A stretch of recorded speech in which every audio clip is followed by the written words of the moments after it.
Hey guys, how's it going? Good. Going pretty well. Good. Good. Got a few more people. Let me see. Oh, Shelby. I didn't know I had this. I was having technical difficulties getting logged in. I didn't know I had this set up for a waiting room. So I guess you guys were all kind of sitting there waiting. But my kids' Zoom conversation was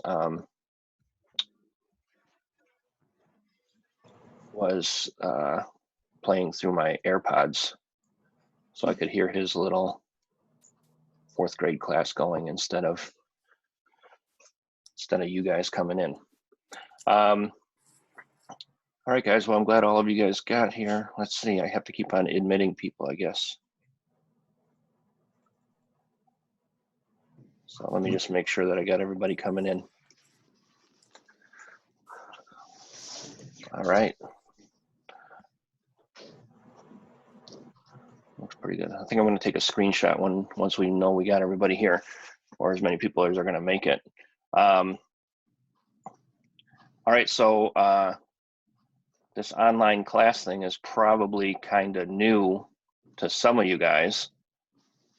Although I guess if you were in school last semester, you got a taste of it for the second half of the semester as well. Let's see. If you guys could maybe mute yourselves. If you guys see where you can mute yourselves. If I mute you from my end and then you want to say something, I won't know it. Okay, but if you mute yourself and then you want to say something, you can just unmute yourself. Okay, but if I mute you, then you won't be able to unmute yourself. Okay, and that's just in case, you know, you might have background noise and stuff like that going on. So anyway, I'm glad to see we got so many people here. Let me see, how many do we have?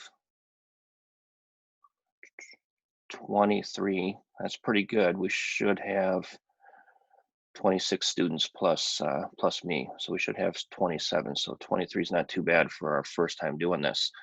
Guys, keep in mind, so first of all, about these online meetings, you're not always going to have to be here every Wednesday morning if you don't want to. There's a few of them that I call mandatory. I'm going to use air quotes for mandatory because, of course, we all have different schedules going on in our lives right now, and your schedule might change soon, you know, because with this coronavirus stuff, everything's changing kind of quickly. So you don't necessarily have to be here every Wednesday at 10 a.m. I'll be here Wednesdays at 10 a.m. And that's kind of like my office hours. So, you know, as you guys progress, and it looks like so many of you have participated so far in terms of doing introductions and stuff like that. I'm trying to respond to everybody's introductions. You know, it's kind of hard to keep up with, but I'm just doing like a few every day right now. I'll try to respond to everybody's introductions. I'm reading everybody's introductions, which is pretty cool because it's just kind of fun to find out about you guys, even though we don't get to see each other face to face. It's fun to learn about you guys. And then like on Wednesdays, like I said, at 10 a.m., I'll just do office hours. So if you do have a question about anything we're doing, either for that week, previous week, or whatever, if you just want to drop in to say hi to other people in your class, you know, feel free to do that on Wednesdays at 10 a.m. on here.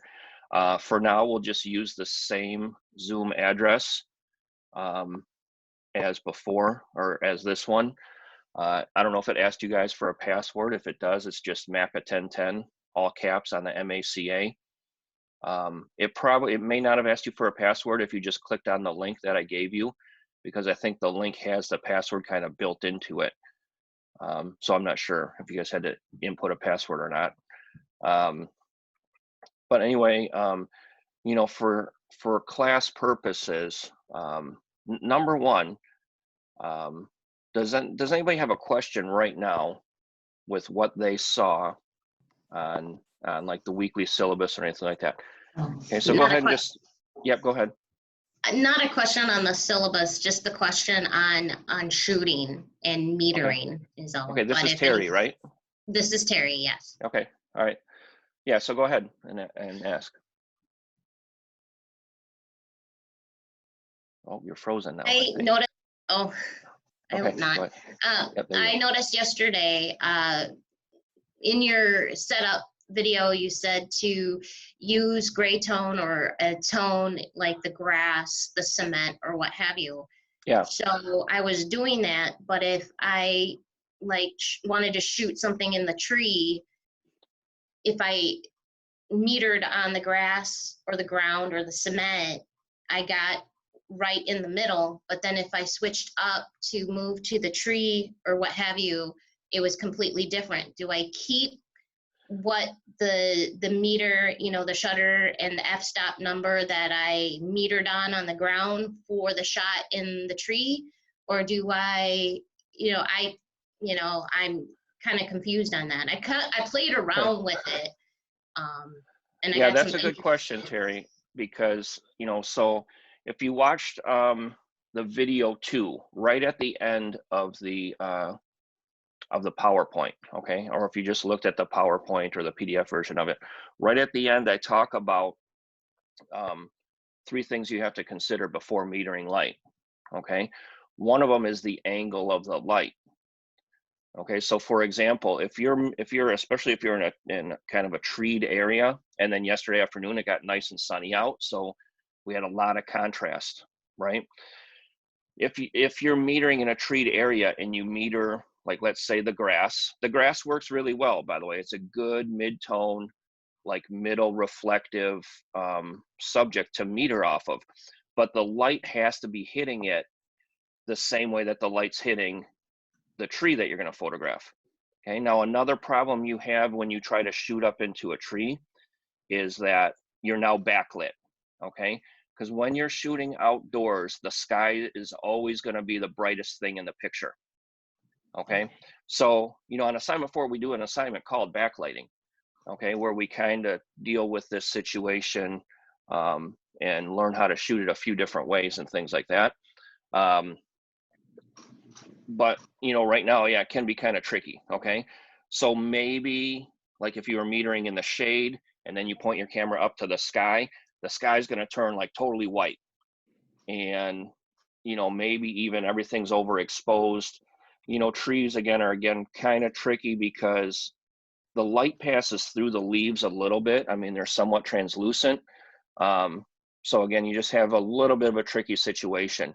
It's really much easier shooting outdoors, like when it's cloudy, because everything's nice and flat. So you have little to no contrast, but it just makes it a really easy metering. It was about partly sunny last night at around 7:30. So. Okay. Okay, and I'm assuming you live in our area, but you could take this class and not live in the immediate like Southeast Michigan area or so. Right. But yeah, I mean, keep working with it, and give it a try. I mean, if you're gonna meter like down this way, right, and then shoot that way, your tree might actually be like you might meter in the sunny area or the brighter area, and then the tree is actually the sun might be behind it, and now it's a darker exposure. Okay, so you might want to find a different subject to meter off of then. Okay. Even tree bark. Now, tree bark, like if it's dark brown bark, it's probably going to be too dark. But if it's like a lighter tree, like more like a birch or something, or like a white pine maybe has like a lighter bark to it, then that might be a good thing to meter off of as well. Okay, so you're just going to have to kind of experiment with it. Okay, but that's a good question because, again, the angle of the light could change. It could be different light hitting like what you're metering off of than when you turn and go to shoot the tree or something like that. Okay. Okay. Okay, have you guys downloaded the app like to your phone, the Canvas app? Okay, and I sent out okay, there's a Canvas app, and the main reason why I suggest that you maybe have the app on your phone as well is because I sent out an announcement yesterday, and if you have your notifications turned on, like you'll get that announcement like literally the second I send it out. So for example, like this meeting, if I had to cancel it or something, I would maybe just post an announcement and then you guys would get it immediately. You wouldn't have to check email and you wouldn't have to check on Canvas or anything like that. Like you would just get the notification right away.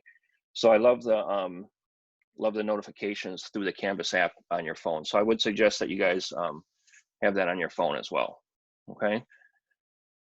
All right. Any other questions other than Terry's about? Yep. Go ahead. I can't see who's raising their hand, but just go Shelley, ahead and. hi. Hi, Shelly. So I was shooting yesterday and I don't know if I'm doing it right, but with the shutter speed and the f-stop to get it level in the light meter, Yeah. do you only do like either the f-stop or the shutter speed, or do you, because if I move the shutter speed, it was level, but then the f-stop just doesn't change at all. So like, for example, I took a picture of a beer can outside. Okay. And the shutter speed was 125, and then the f-stop would be 22. Is that? Okay. And you were at 400 ISO? Yes. Okay. And this is after it got sunny out, right? Yes. Okay. Yep. And So that the picture seems pretty clear to me. okay. But That makes sense to me. Those settings make sense for like fairly sunny weather. Okay. and then like I took a picture of my dog, and it was Okay. I still kept the f-stop at 22, and then it was 125 shutter speed. So does it matter like which one you're moving? I guess Not right now. It doesn't matter.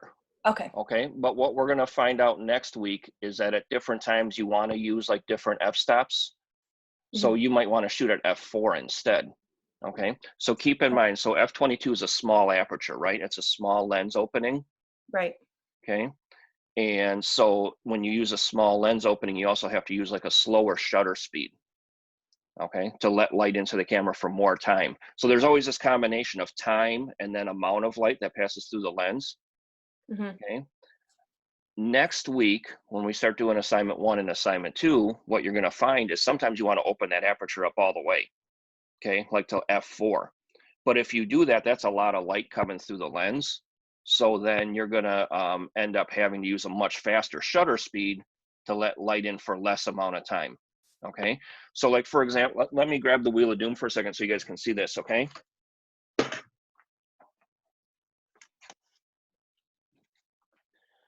All right, and I'll angle it down just a little bit. Let me turn off my stupid background. That's our studio at school, by the way, my background, but let me turn that off real quick just so you guys can see this clearly.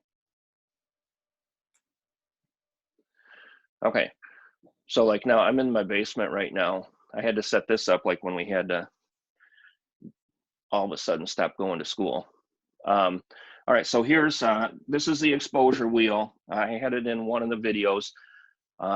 In class, we typically lovingly call this the Wheel of Doom, okay? Yesterday, Shelby, you said you were kind of set up like this, 1/125th of a second at f22. Yes. At 400 ISO. That makes sense to me for 400 ISO outdoors in sunny conditions, okay? I will tell you guys a little bit of a cheat to figuring out your exposure when you're outdoors. We call it the sunny 16 rule, okay? So that means if it's sunny out, okay, we want to shoot at, our shutter speed should be equal to our ISO, okay? So about 1/400th of a second. You see where it would be right here? And then your aperture would be at f16. It's the sunny 16 rule. So it's 1 over your ISO. If we were going to write it out, okay, we would say 1/400th of a second at f16 is a good guess for your exposure on a normal sunny day, okay? Now, if it's a little bit cloudy, that changes. If it's maybe sunset or you're in the shade, even though it's sunny out, that's going to change because you don't have as much light, okay? So when you tell me, Shelby, that your settings were 1/125th of a second at f22 at 400 ISO, that makes sense to me because the Sunny 16 rule would say, you know, about 1/400th of a second at f16 should be correct. That means since these are all equal exposures, that almost lines up perfectly with what you told me, okay? So it sounds like you were doing it right, okay? Just as far as just getting the light meter balanced, not really caring which shutter speed or which aperture you're using, just getting the light meter balanced, okay? Okay. So Next, sorry, go ahead. So then it depends on different angles of what you shoot, right? Because the light is different for each angle. So Yeah, if I shot a picture of my dog at the one that I told you, and then I went around to a different angle and it was like 80, the shutter speed was 180, yeah. like 1/80, and then the f-stop would be 14. So it doesn't, like, is that So that normal? shifts like way over here, right? Like it'd be like Yeah. that, okay? And that would be perfectly fine too, Okay. especially if the sun went behind like a big puffy cloud, or maybe you're Right. like on the side of your house and then it's like in the shade or whatever, okay? It's Okay. kind of just like Terry's question where she's shooting up into a tree, okay? Your exposure can change because, you know, she's metering the grass like down there, and then all of a sudden she turns around and shoots this way or something like that. Like your Right. exposure changes because it's a different amount of light hitting the tree. Keep in mind, guys, your camera, it can only record correctly like one exposure at a time, okay? And it's tricky when you're first doing this because your eyes adjust very quickly, okay? Your brain has like a ISO built into it, and it can adjust very quickly, like almost instantly, okay? But you guys know, especially like in the summer when it's really sunny out, if you're inside for a while and then all of a sudden you walk outside and all of a sudden the light's like kind of blinding, like you're like, whoa, it's so bright, and it takes a second for your eyes to adjust, right? Like your pupils are like the aperture, right? They close down when it gets really bright out, okay? But then all of a sudden you look into a shadowy area and you can see perfectly fine, okay? Your camera can't do that. Your camera can only do one exposure at a time, okay? So you have to set that, okay? And so if you're metering sunny area and balance your light meter over there, then if a cloud comes by or you move to the shade or just the light changes in any way, you know, maybe it's an hour later and now the light's changed a lot, then it's going to affect your exposure, okay? You know, so again, we don't see it as easily with our eyes, although I hope that you guys are, you know, kind of, you know, I mean, it's a funny thing. I always say, I hope you guys are starting to see the light, you know, and that's, it sounds like a funny thing to say, you know, you got to see the light, but that's really what you do. Like if we look at, I don't know if you guys are looking at everything in gallery view right now. Can you see everybody's faces on your screen right now? Okay. So right now, if you guys look, like Shelby's to the right and the second one down, and you can see she's heavily backlit, right? She's almost like a silhouette is what we see. Do you guys see that? Shelby, can you talk for a second so your name will pop up and like a little square will go around your picture? Hello. Okay, you guys see her there? Okay, and Terry, who's in the top right corner, at least on my screen, I don't know if your screen is the same. Terry, can you talk for a second? So, Hello. okay, so we see with Terry, she's like more evenly lit, right? And so we can see her face, but we can also see the background well. Okay, Shelby's kind of backlit, so so now Shelby's trying to adjust, okay? But she's but you know, so we see her more of a silhouette, okay? You know, so we just have to look at the light and evaluate what it's doing, and then meter the light at an angle and in the same area that we want to expose. Guys, don't worry. I mean, like with our cameras, the main thing you don't want to do is you don't want to meter something that's way brighter than mid-tone or way darker than mid-tone, okay? That's kind of the main thing. And then you should be okay. So find something in the mid-tone range. In the old days, we used to meter our hand, the palm of our hand, okay? Now the palm of your hand, like everybody's hand's different, right? So what you would do is you would test it out like against a Kodak gray card or something like that, okay? And then like my hand, like the palm of my hand is like one stop too bright. So I know if I meter the palm of my hand, it's slightly too bright. So I'm getting a false meter reading, okay? My meter, because my object is too bright, my meter is telling me to use a smaller aperture or a faster shutter speed than I otherwise should. So if I meter off of my hand, and let's say I get like 1/125th of a second over at f/22, okay, like Shelby did, okay? Well, I know that's false coming off of my hand because my hand's too bright, okay? It's one stop too bright. So what I do then, instead of shooting at 1/125th of a second at f/22, I shoot at 1/125th of a second at f/16. Okay, does that make sense? Because my camera's getting fooled and saying f/22 is correct, but that's too bright. Okay, so now I let more light in, because that would be more like, okay, if my hand was gray, it would be darker, so that would need more light. Okay, now some of you guys, like some people, their palm of their hand is perfect. Okay, some people, their palm of their hand is a little bit too dark. Mine's a little bit too bright. Okay, so you can kind of test it out as you go. Okay, and like, don't be afraid to experiment. Like I say, one of the reasons why I say shoot 200 pictures a week is just so you get to try stuff. Okay, just try stuff with your camera. Don't be afraid of making a mistake. Okay, that's why I have you turn in your bad pictures. If we are on campus, by the way, where we have like lots of storage space on the server and stuff like that, I would typically have you turn in 24 pictures for this assignment. Okay, 12 best and 12 worst. And really, I like to see the bad ones more than the good ones. Okay, I want to see the mistakes you're making at this point so that we can correct those, and then we're kind of done with those, hopefully. Okay, but again, like next week, we get into assignment 1 and assignment 2, and that's where we start to experiment more with different shutter speeds and different apertures, okay, and see how they sort of work together to create a different looking picture. So like next week, then we'll shoot like the same subject like 3 times, and we'll see how each picture looks a little bit different than the other.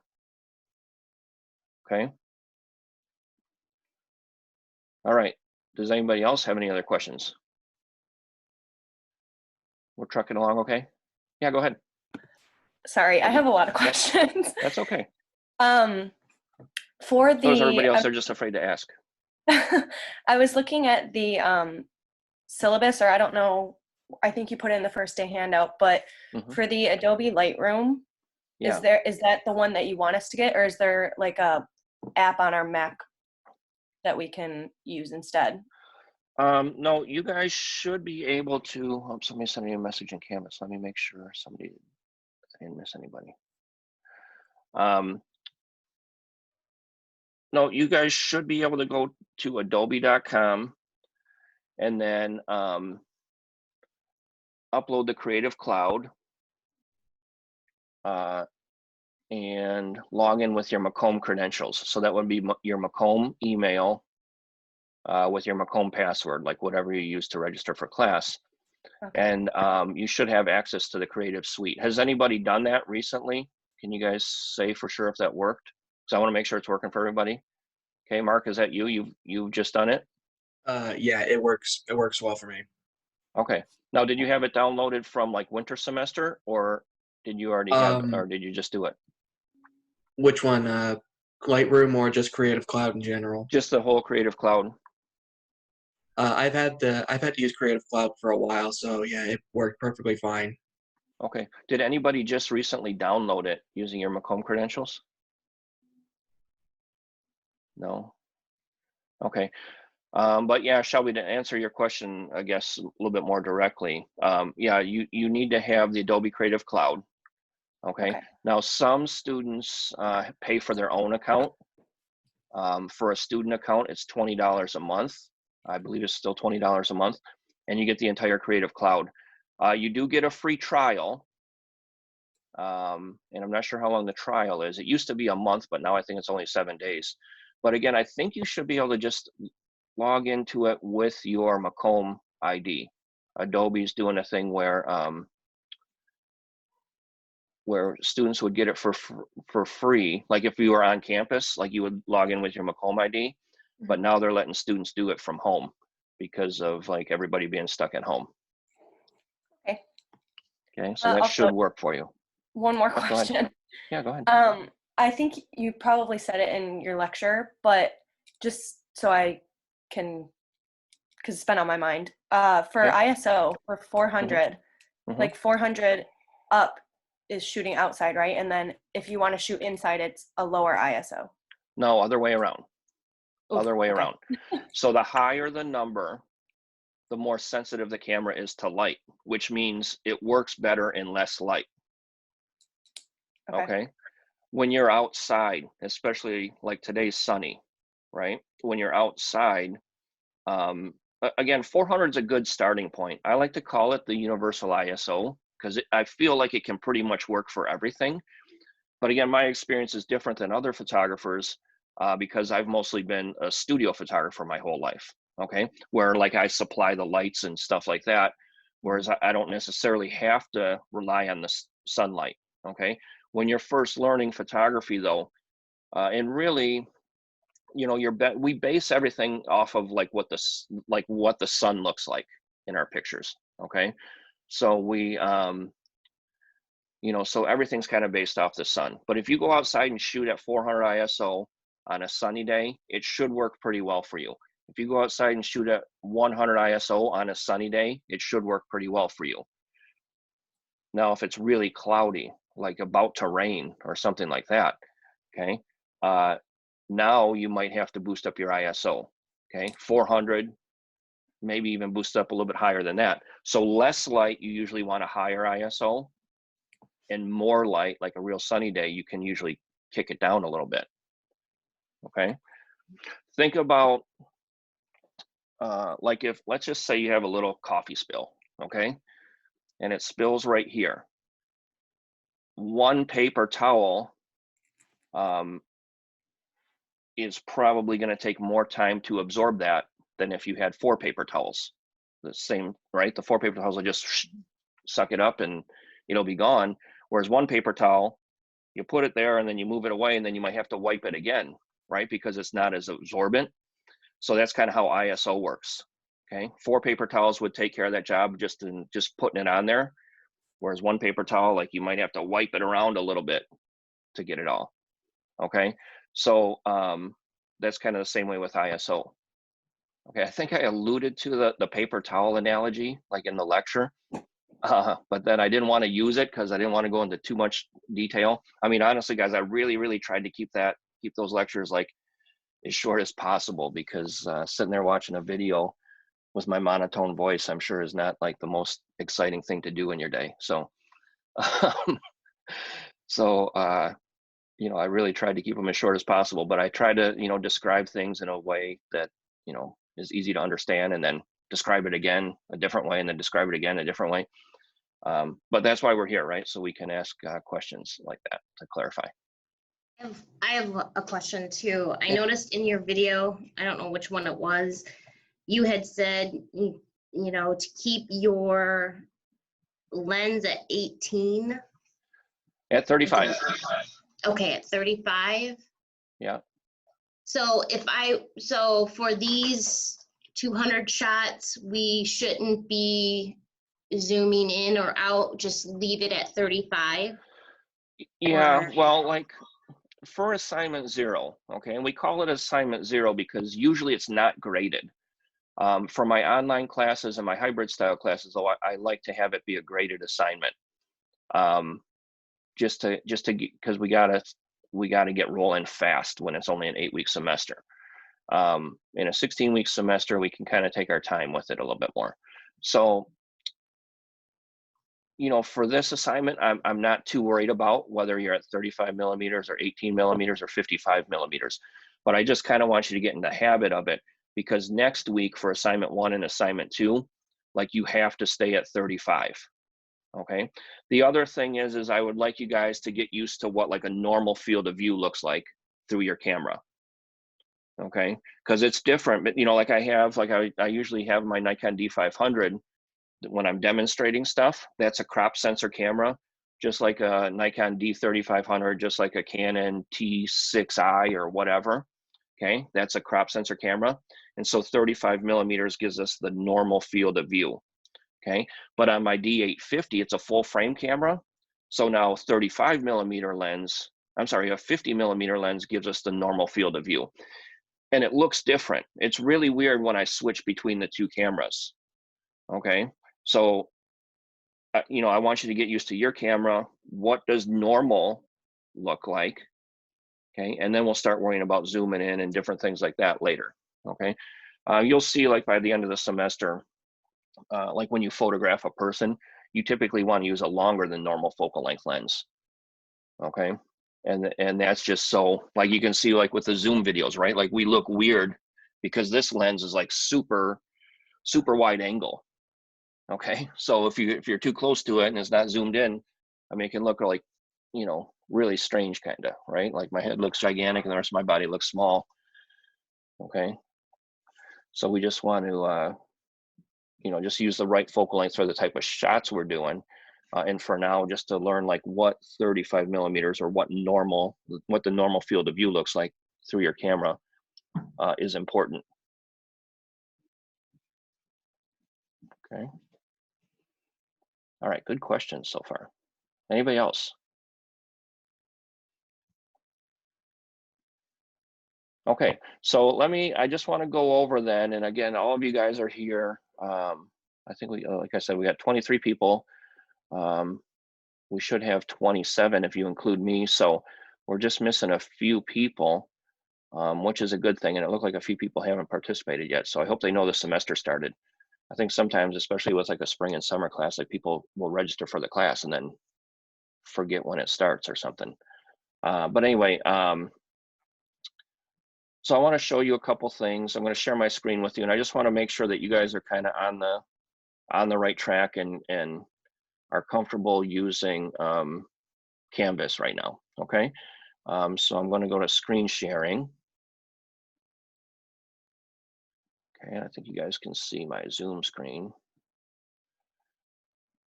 Okay, and then here's what, if you're on the computer, this is kind of what our class looks like right now to you, I believe. Okay, now you'll see on my screen, like I have all these other things over here. This is just where, like I would build, like this is where I keep all my assignment sheets and stuff like that. Like you guys won't see that, right? So you'll just see these ones with the eyeballs. We default to the modules tab. Okay, so that's kind of our home page for the class. Okay, and when you come down to the weeks, I just want you to, you know, the first thing I would do is probably, you know, open up this weekly syllabus, which, you know, obviously most of you guys have done. And so we're off to a good start with that. And then just almost sort of go down the list, right? And just start, you know, okay, I'll watch this video, I'll watch this video. Okay, I guess the next thing to do is this quiz. Or, you know, review the first lecture and so on and so forth. Okay, and then the same thing. So I try to put it in order, kind of like the order that you should do it in as we go, okay? You know, so far we're off to a good start. And guys, I mean, obviously, if you guys looked at the syllabus, you know that the most important thing to do is to get, you know, to get all your assignment shoots done, right? So, you know, if we look down here at the way the point distribution is, you know, obviously, the shooting assignments are the most valuable by far, okay? So the quizzes and things, I mean, they're part of the grade, but they're, you know, less than a third of your grade is really like quizzes, right? Getting the shooting assignments done correctly is going to be the most important part. Okay. Now, one of the things that I had you guys do is, you know, link to my Google Drive and then create your own folders over here. And if you're not sure how I want them created, you know, just look at, just go into my folder, right? And you'll see to be graded, already graded, right? And then inside my to be graded, I have week 1 and week 2, but really we're just looking at week 1, then assignment 0, then my 3 best and my 3 worst. Okay, so just sort of use my folder as like your sort of template.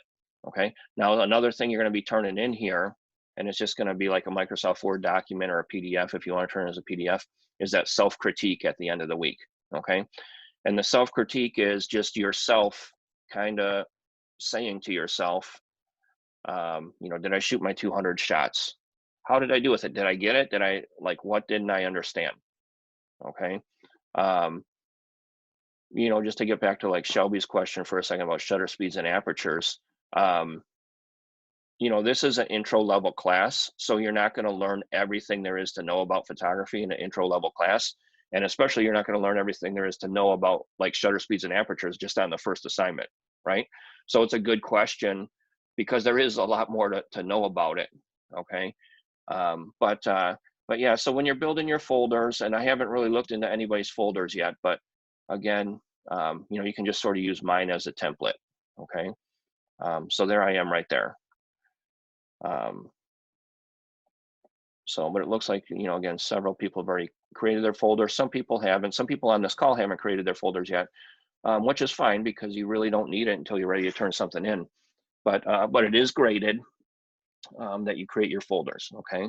So I try to make most everything we do in the class as something graded, okay? And then you see self-critique right here.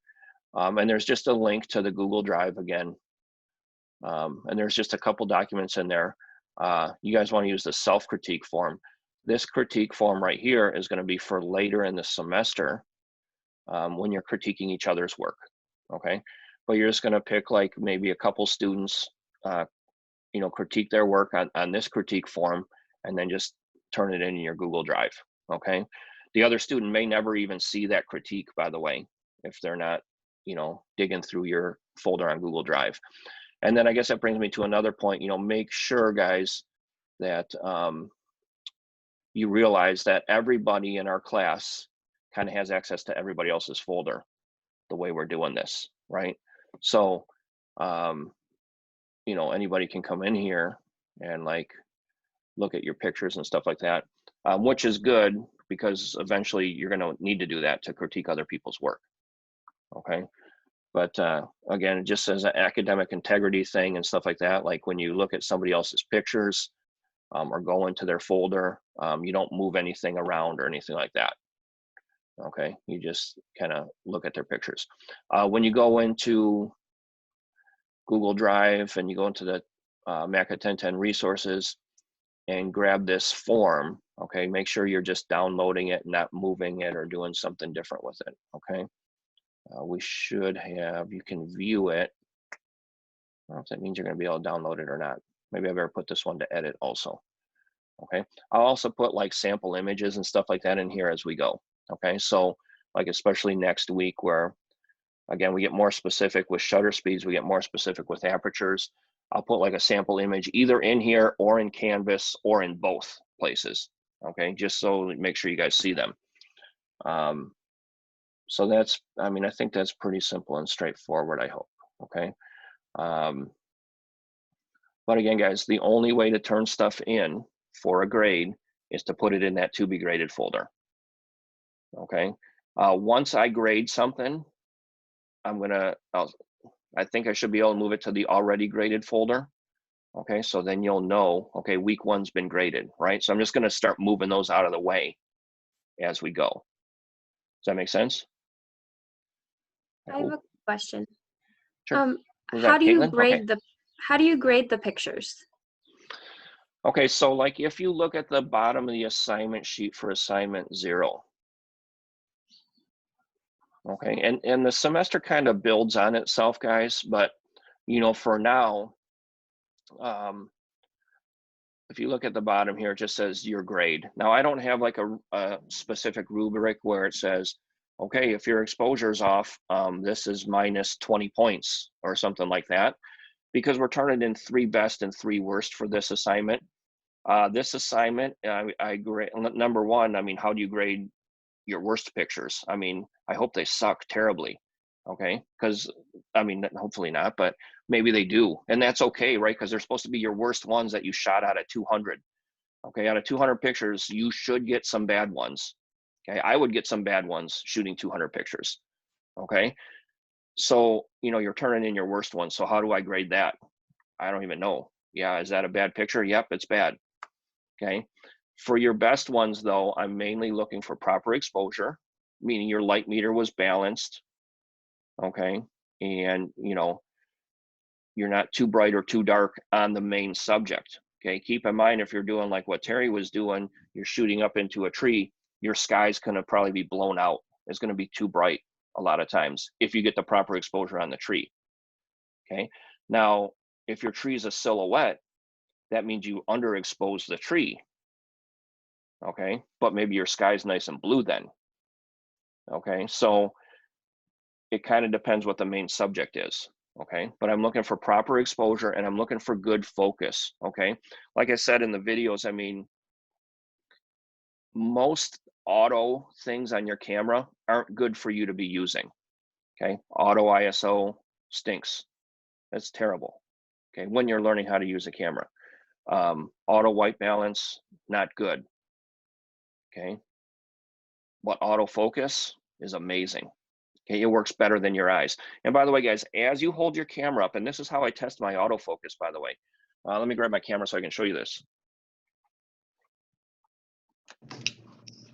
Hey, Bill, I have a question on the autofocus. I have a Canon. Do I always have to press, like I was doing it last night, do I always have to press the AS or the AF button and then it'll come up one shot?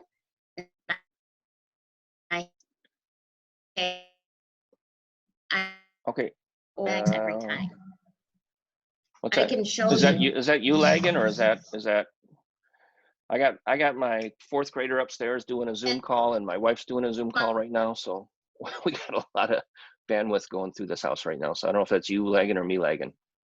I think I'm lagging. Okay. I could be lagging. Are you at work right now? Yes. Okay. I'm in our conference room. Okay. But there's my, Yep, autofocus one shot. and then I hit OK. Do I have to do that with every picture or no? Nope, that should stay on one Okay. shot. Okay. Okay. So what one shot means is the same as like on a Nikon would be AFS, autofocus single servo. Okay. So what that means is this: when I point the camera at something and get the focus by pushing the shutter release button partway down. Okay. Now, as I hold the shutter release button partway down, you can see I'm still holding it down. My focus is locked in at that distance, as opposed to like autofocus continuous. Whereas if I get the point of focus on a subject and then move my camera, now my camera focuses at a different thing if I'm on continuous. So when I'm on autofocus one shot on Canons or AFS autofocus single servo on Nikons, when I push the button partway down and hold it there, my focus is now locked at that distance. Okay, that's kind of the easiest way to lock in your focus. Now there's other techniques that people use to do the same thing. Okay, so some people will talk about something called back button focusing. If you know what that is and you know how to do it, that's fine. Okay, but like when I have 26 people in the class, I just try to get everybody doing like the same thing at the same time, because it's much easier to instruct 26 people if their cameras all doing the same thing. Okay, so another thing to keep in mind, guys, there's different ways of doing things, right, for almost everything we do in this class. Okay, I'm kind of showing you basically one way to do it that I think is maybe the easiest way right now and the most educational way to do it. Okay, so that you can learn how to do it. In some ways, we're doing it the hard way. Okay, but that's important, because then once you learn the hard way, the easy way just becomes even that much easier. Okay, so keep that in mind too with how we're doing I have things. a question. Okay, is that Tati? That's Is that how you me. say it? Yeah. Okay, how are you? Good, how are you? Good.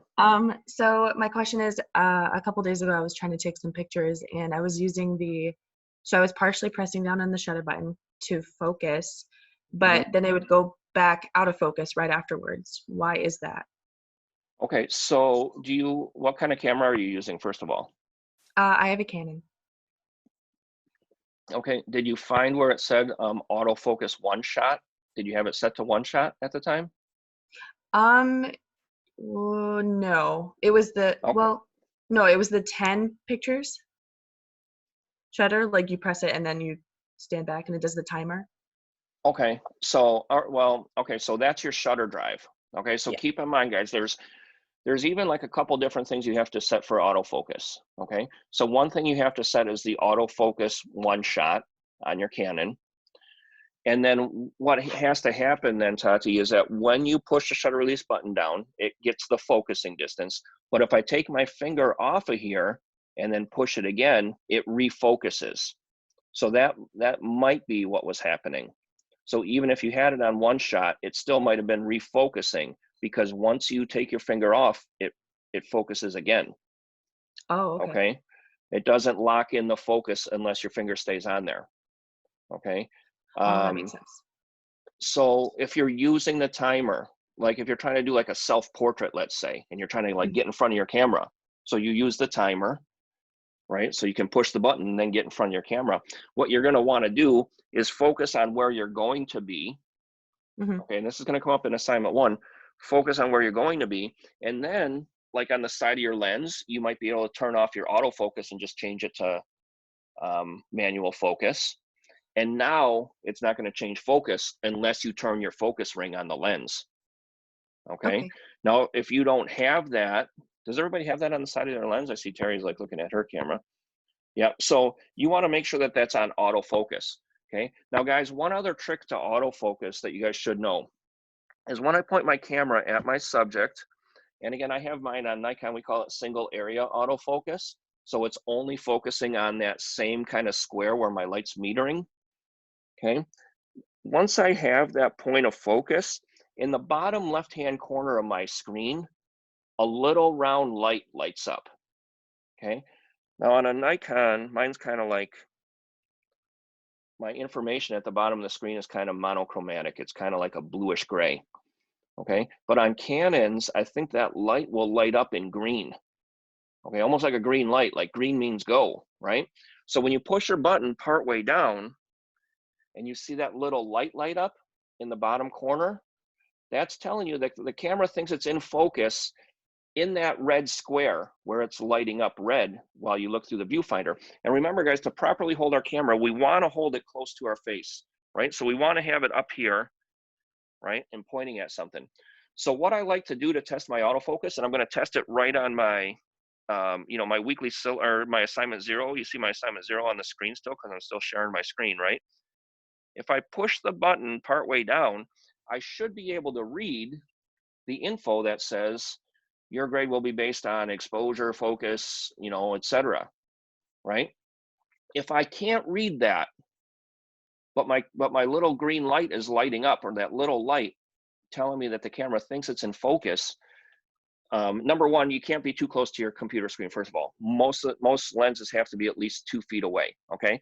But I'm a good appropriate distance away, and I'm even zooming in, okay, to get a nice close-up view of it. If I can't read it, okay, there's a little dial right here on the side of my camera. Some of you guys, your dial is going to be on the viewfinder right here, and that's called a diopter.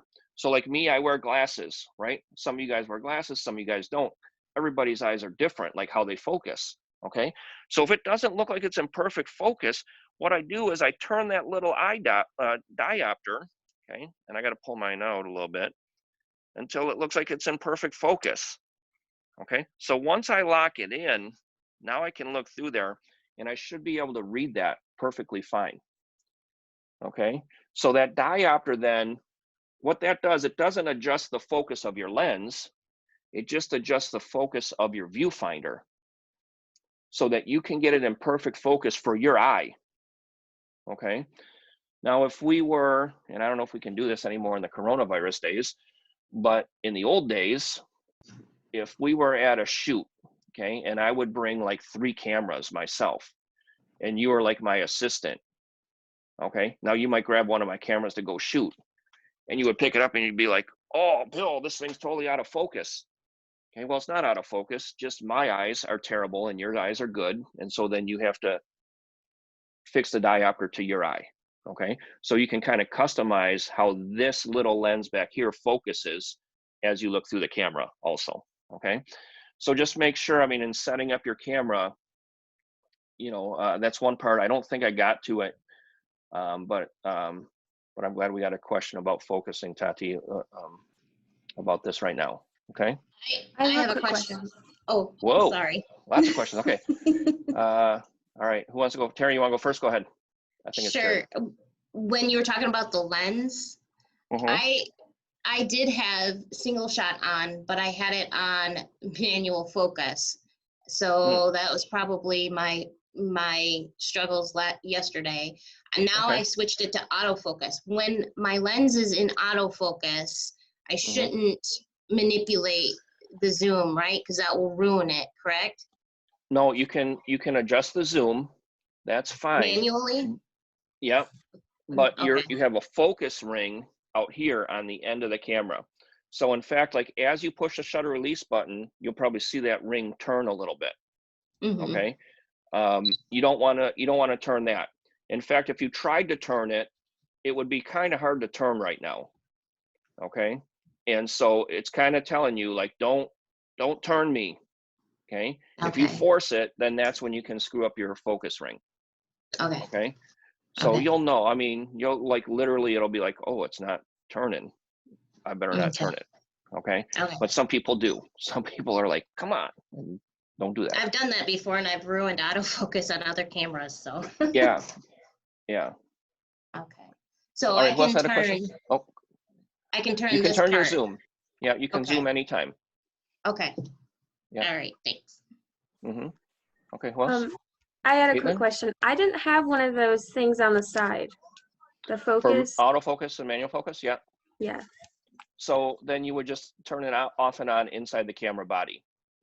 Okay. Okay. What camera are you using? Is that a Nikon? Nikon D3500. Okay. So on the back of your camera, and mine's going to look different, guys, but if I push this info button, I get like an information display. If I push that button again on a D3500, now I have like functionality in here. So you'll see a lot of your settings. Yeah, so you'll see a lot of your settings, and if you use your command dial, then you can kind of scroll through those settings. And those are, we call that the quick menu. They also have it on a Canon if you push the letter Q. Okay, usually a letter Q. Do you guys have that, Canon people? You have that letter Q? Okay, and then you have functionality, and most of those settings that you have back there on those quick menus are the ones you change regularly. So it'll be like ISO and white balance and autofocus, or turn off the autofocus, the autofocus one shot on Canons or the AFS on Nikons. All that stuff will be on there. Okay, but usually, guys, you have to turn on both. Like there's two different autofocus things you might have to turn on. So the AFS on Nikons or the one shot on Canons is one thing. And then the other thing will be, how does it autofocus? Single area autofocus or spot autofocus or group autofocus or different things like that. And once you set it onto one of those, you'll be able to like look through the camera and push the button and see how many little squares you have lighting up. Okay, and those little squares then are telling you where the camera's focusing. Okay. All right, does that make sense then, Caitlin? You got can you find it on the camera where you like turn off and on the autofocus? Like if you push the info button or the little I and then push it a second time, it looked like you had it set up the way you kind of held it up to the screen. Yeah, and then can you move it around in there with a command dial? Yeah, good. Okay. So you can get to it from there, right? Your autofocus versus manual focus right there.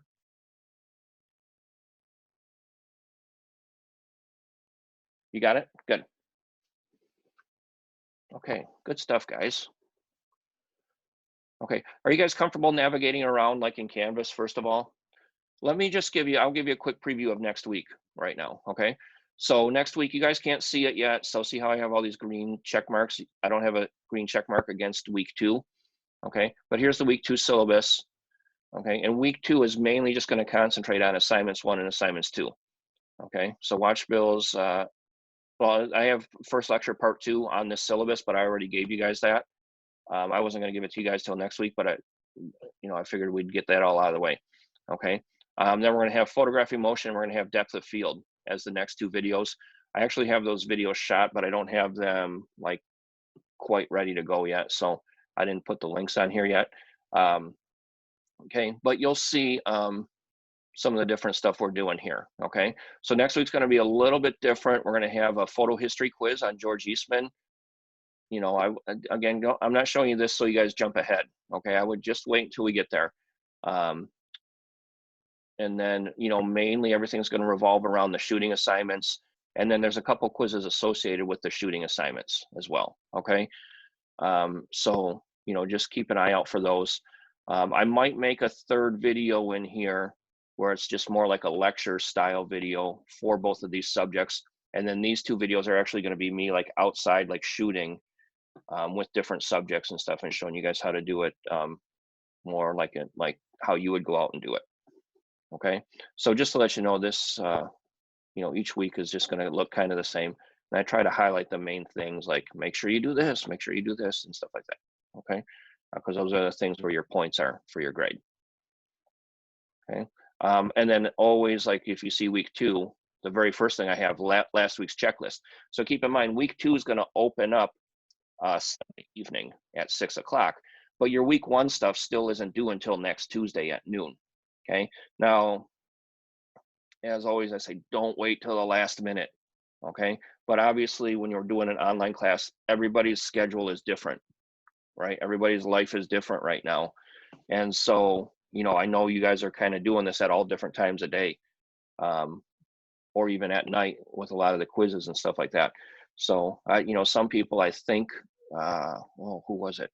I don't remember who it was, but somebody like set up their folders or turned something in or something like that at like 1:45 a.m. Oh, I think it was a discussion board. Okay. You know, so everybody's schedule is different, right? I'm not awake at 1:45 a.m., but some of you guys are, you know, and so, you know, I'm trying to do everything what we call, when we design the class, we call it asynchronous as opposed to synchronous. This meeting right now we're having is called a synchronous meeting because we all have to be on here at the same time, right? But asynchronous is when you can do it anytime you want. Okay, so I'm trying to instruct the class mostly as an asynchronous class. Okay, so we have this mandatory meeting, we have one more, I think it's in week 4, and then we have one more in week 7. Okay, and that's it. I call it mandatory, air quotes, because again, like if you know you can't make it, you know, just kind of let me know and we'll try to figure it out. Okay, but I just want everybody kind of checking in from time to time. And then the other Wednesdays, guys, if you guys want to drop in and go over stuff, we can do that, kind of just like what we're doing now. Okay, you know, at the start of the semester, obviously there's lots of questions on how do we do this and how do we do that and stuff like that. As the semester goes on, I think those questions will get less and less. Just be careful though, guys, especially like I even tell people who have like a lot of photography experience, you know, be careful if this stuff at the beginning seems like kind of boring or whatever. I mean, I call this our boring camera technical camera skill kind of stuff. Okay, it's kind of boring. There's not a lot of creativity to this part of the semester, but the second half of the semester, and we get there really quickly in an 8-week semester. The second half of the semester is the more fun, like creative stuff to do in photography. Okay, so it's almost like 2 separate semesters rolled into one, where it's kind of boring technical camera skill stuff for a few weeks, and then by week 4, you know, we're shooting landscapes and night photography and all kinds of stuff like that. Advertisements, it's going to be hard creating an advertisement at home, but I have a video already, we did it last semester, you know, on how you can create like a really nice looking advertisement like in your driveway if you have to. Okay, so we can do it. And it actually was kind of fun last semester getting thrown online like halfway through. It was fun for me to figure out new ways to show you guys how to do stuff at home instead of like at school in the studio. So, so yeah, I think it's, I mean, again, you know, stick with things. And then somewhere around week 4 or week 5, guys, and I've taught other classes online. I actually teach business law at Macomb too, believe it or not. That's a weird thing, right? That a photography teacher teaches business law. But I teach business law at Macomb too, and usually right about just past the halfway mark, like people kind of like fall off, like we just lose them, and they fall behind like in week 5, let's say, maybe week 6, and now all of a sudden they're trying to catch up right at the end of the semester, and it doesn't work. Okay, so the whole semester is just like, you know, it's like building a building. You know, you got to start off here and then do this part and then do this part, then do this part. You know, and if you skip any of it or try to rush too much of it at one time, you know, it's not good. So, you know, so do your best to just keep chipping away at it, chipping away. It's only 8 weeks. And I mean, that's 2 months. It sounds like a long time, but it goes by fast. And if you fall behind, then it can be very difficult to catch up. Okay. All right, I'm going to stop screen sharing with you. All right. So anybody else? Any other questions, guys? Yeah, go ahead. Do you care if we shoot with a contemporary lens, like a fixed focal length? Because I have a no. What do you have? I have a 16 millimeter 1.4 Sigma lens. Okay. That's a Okay. fixed focal, and then I have a regular one, but my picture quality is like 1,000 times better on the Sigma. Yeah. So that's a really nice lens. So a couple of things, guys, and let's talk about lenses for a second. But Brennan, yeah, that's that's totally fine if that's what you choose to shoot with, especially on assignment 2. You know, we want to stay at the same focal length the whole time. So whether that's 16 millimeters or 35 millimeters or 55 millimeters, it doesn't really matter that much, but just to be consistent with that. So, you know, with a prime lens, a 16 millimeter lens like that, then that should be fine for you. It might be, well, what's the biggest aperture on it? What'd you say? Is it a 1.4, did you say? Or 1.8? Yeah, 1.4. Okay. So, yeah, that's totally fine. Okay. Yeah, and that's probably a really nice lens. So guys, a couple things about lenses. You know, the zoom lenses are nice to have because you have that versatility of zooming in and out, right? The zoom lenses that come with the kit, the camera kit, you know, aren't the best in the world. They're just usable lenses and they do the job. When you go to a prime lens, one of the big advantages of prime lens, and I think I mentioned it in the video, is that it usually has a bigger maximum aperture. Okay, so even with a really good zoom lens, like a professional grade, super expensive zoom lens, usually the biggest maximum aperture you're going to see is f2.8. And remember, the smaller the number, the bigger the aperture, right? With a prime lens, a lot of times you get into like the 1.4s. Okay, so that's even a bigger maximum aperture. So that's a big advantage, especially in low light conditions, or, you know, for doing different things from a creative standpoint. Okay, and you'll see that kind of play out in some of my pictures, and I'll tell you, like, okay, this is the lens I'm using when we do the advertising, for example. Okay, I use a 60 millimeter, what we call a macro lens, and I think I mentioned macro lenses in the lecture, where you can focus at extremely close distances. Okay, so when you focus that close, you also get shallower depth of field. So you know, so different lenses can do different things for you. Okay, the cool thing about prime lenses, especially if you just get like the basic, like the 35 millimeter prime, which would be like your normal prime for most of your cameras, right? The 35 millimeter prime is not super expensive. Okay, especially if you just get the 1.8. Okay, and yet that 1.8 is a much bigger maximum aperture than like the f4 maximum aperture that you might have on your 18 to 35 millimeter. Okay, so you know, so for not a lot of money, and a lot of times, guys, you guys are going to start taking this class, and if you don't already love photography, I forget who it was, somebody said they don't like photography at all, but you will. Okay, everybody has like different majors, and they're telling me, oh yeah, I'm you know, illustration major or whatever. And I always say, well, you won't be for long, because once you take this class, like, you're going to fall in love with photography so much. Okay, and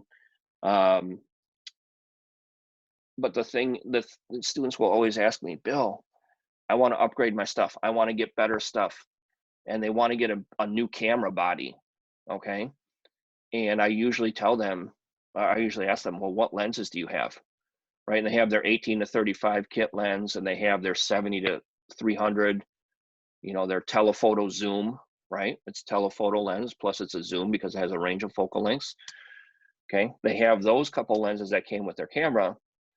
Okay. And the first thing I tell them is, well, get a prime lens, like get a normal prime, get a 35 that opens up to 1.8 or maybe even 1.4.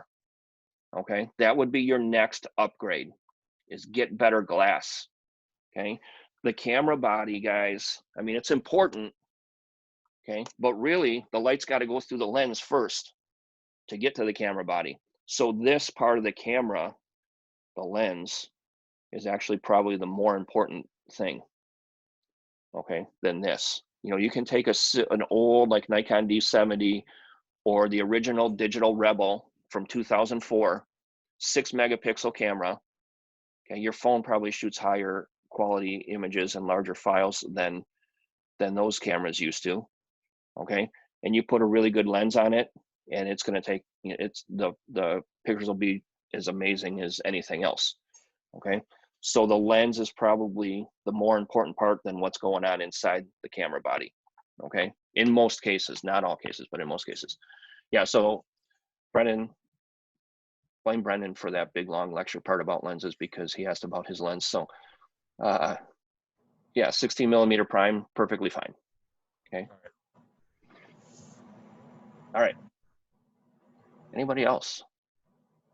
Are we all good? We're rolling. I mean, it looks pretty good, guys. Like a lot of people have already participated in the discussion forum, introducing themselves. And guys, I mean, hopefully, like, even if you're not, you know, you're only replying to me plus 3 other or 2 other students' introductions, right? But you know, read everybody's, because it's kind of interesting to see. You might find out that you're going to want to reply to a couple extras, just because you know, a lot of you guys have like similar interests and stuff like that. I don't know how many of you guys know each other from school, like from being on campus. Some of you guys maybe never been to campus. Caitlin, you're brand new, right? Is that right? Yeah, so some of you guys maybe have never even like been on campus and things like that, or never saw each other at school or anything. Okay. Does anybody else have any questions? No, I don't see any hands going up. Do you guys know you can do a raise your hand thing? Where do we do that at?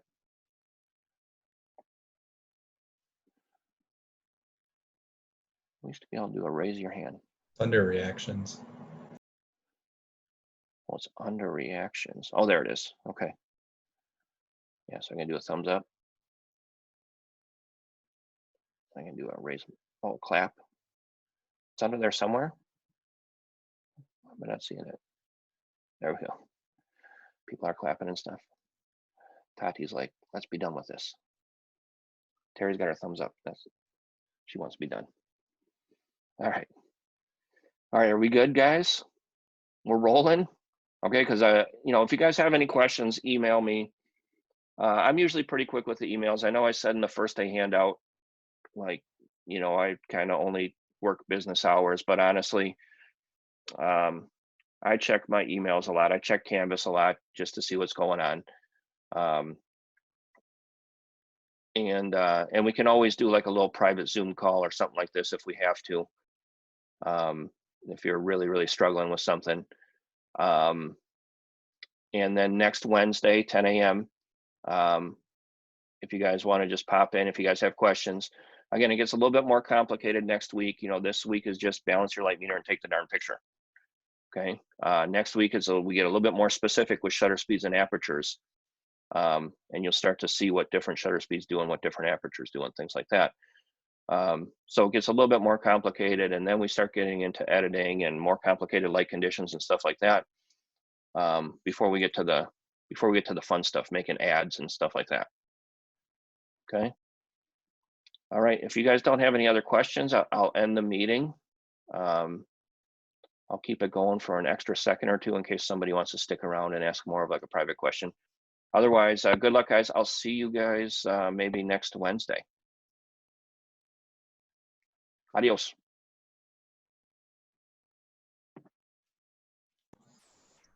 Sorry, I didn't want to hold everyone back. I also have Yeah, that's fine. it's a mirrorless camera too, so Yeah, it's not a problem, that's right? I fine. mean, it does the same No. stuff. Yeah, mirrorless. I don't put it in the first day handout or in the syllabus, but yeah, perfectly fine. Okay. It will do the same thing. The only problem is some people try to use a digital camera that's like a hybrid, almost like a point and shoot kind of DSLR. Yeah, it does, but like the ones that I'm talking about, it doesn't have like the aperture range. It only like goes from 2.8 to f8 and stuff like that, and then it's Yeah. not too good. But you'll be good with, yeah, totally fine with the mirrorless camera and the 16 millimeter. Okay, sounds good. I mean, I have a Okay. zoom lens too. It's just it's not nearly as impressive as the Sigma lens. So Yeah, I'm sure. Is that like the Sigma art lens or something? Do they call it like the art lens, or what do they call it? they call it the Sigma 16 millimeter f1.4 contemporary. Yeah. Yeah. Okay. Yeah. No, I'm sure it's much better than the kit lens that came with Oh, the it's camera. amazing. Yeah. Yeah. I did pictures for my friend and he posted them and he's like, he has like people asking who did the pictures and they want to pay me to do them now. So it's like, oh really? Yeah. Yeah, that's Just good. the lens, so it's cool. That's good. Go make some money. Oh yeah. Yeah. All right. All right. I'll All let right. you Good go. luck. Thank you. Okay. Talk to you.